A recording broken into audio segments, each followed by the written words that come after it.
അർജുൻ സൂക്ഷിച്ചിരുന്നോളാം, വിമാനാണ്. സത്യം പറയട്ടെ, ഞാൻ വണ്ടർലെ പോലെ ഇങ്ങനെ ഒരു റൈഡിൽ കയറിയിട്ടില്ല. നമുക്ക് നോക്കാം എങ്ങനെയാവുന്നു.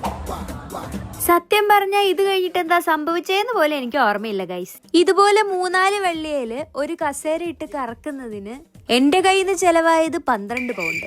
ഇതിൽ കയറിയിട്ട് നിനക്ക് എന്ത് തേങ്ങ അടി കിട്ടിയെന്ന് ചോദിച്ച കെട്ടിയോനെ തറപ്പിച്ചൊരു നോട്ടം നോക്കാൻ മാത്രമേ എനിക്ക് പറ്റുള്ളൂ ഗൈസ്. അങ്ങേരെ കുറ്റം പറഞ്ഞിട്ട് കാര്യമില്ല, നോർമലായിട്ടുള്ള പേടി പോരാഞ്ഞിട്ടാണ് ഇപ്പൊ കാശ് കൊടുത്ത് ഞാൻ പേടിക്കാൻ പോയത്. അപ്പൊ ഇതാണ് നമ്മുടെ വിന്റർ വണ്ടർലാൻഡിന്റെ പാർട്ട് 2 വീഡിയോ. അങ്ങനെ നടന്ന് സന്ധ്യ ആയപ്പോ പയ്യെ ഞങ്ങൾ അമ്യൂസ്മെന്റ് പാർക്കിലേക്ക് കയറി. ഇവിടെ കാണാൻ തന്നെ നല്ല ഭംഗിയായിരുന്നു. ഇവിടെ ഉണ്ടായിരുന്ന റൈഡ്സുകൾ മാത്രമല്ല, കടകളും ഗെയിം സ്പോട്ടുകളും ഒക്കെ ഡിഫറെന്റ് കളേഴ്സ് ഉള്ള ലൈറ്റിൽ മിന്നി നിപ്പുണ്ടായിരുന്നു. എല്ലാ റൈഡ്സിന്റെ അടുത്ത് ഭംഗിയിൽ ഡെക്കറേറ്റ് ചെയ്തിട്ടുള്ള ക്രിസ്മസ് ട്രീസും കാണാൻ പറ്റുന്നുണ്ടായിരുന്നു. ഇവിടെ എന്റെ കണ്ണിലൊടക്കിയ ഒരേ ഒരു സ്പോട്ട് ഇതായിരുന്നു. നമ്മുടെ നാട്ടിലെ അമ്പലപ്പറമ്പിലും പള്ളിപ്പറമ്പിലും ഇതുപോലെ റിംഗ് ഇടുന്ന കളികളൊക്കെ ഉണ്ടാവാറുണ്ട്. ഇവിടുത്തെ ഗെയിമിന് ഒരു ചേഞ്ച് ഉണ്ട്. അവിടെ റിംഗ് ഇട്ട ജ്യൂസും ബിസ്ക്കറ്റും ആണ് കിട്ടുന്നതെങ്കിൽ ഇവിടെ റിംഗ് ഇട്ട് കഴിഞ്ഞാൽ ഐഫോൺ വരെ കിട്ടും. അല്ലേലും ഈ ലക്ക് എന്ന് പറയുന്ന സാധനം അയൽവക്കം വഴി പോയാലും ഞങ്ങൾ രണ്ടുപേരും നിൽക്കുന്ന സ്ഥലത്തേക്ക് തിരിഞ്ഞു പോലും നോക്കാറില്ല. ഞങ്ങൾ ഇവിടെ ഈ ഗെയിമിൽ മാത്രല്ല പാർട്ടിസിപ്പേറ്റ് ചെയ്ത്, ഇനിയും കുറേ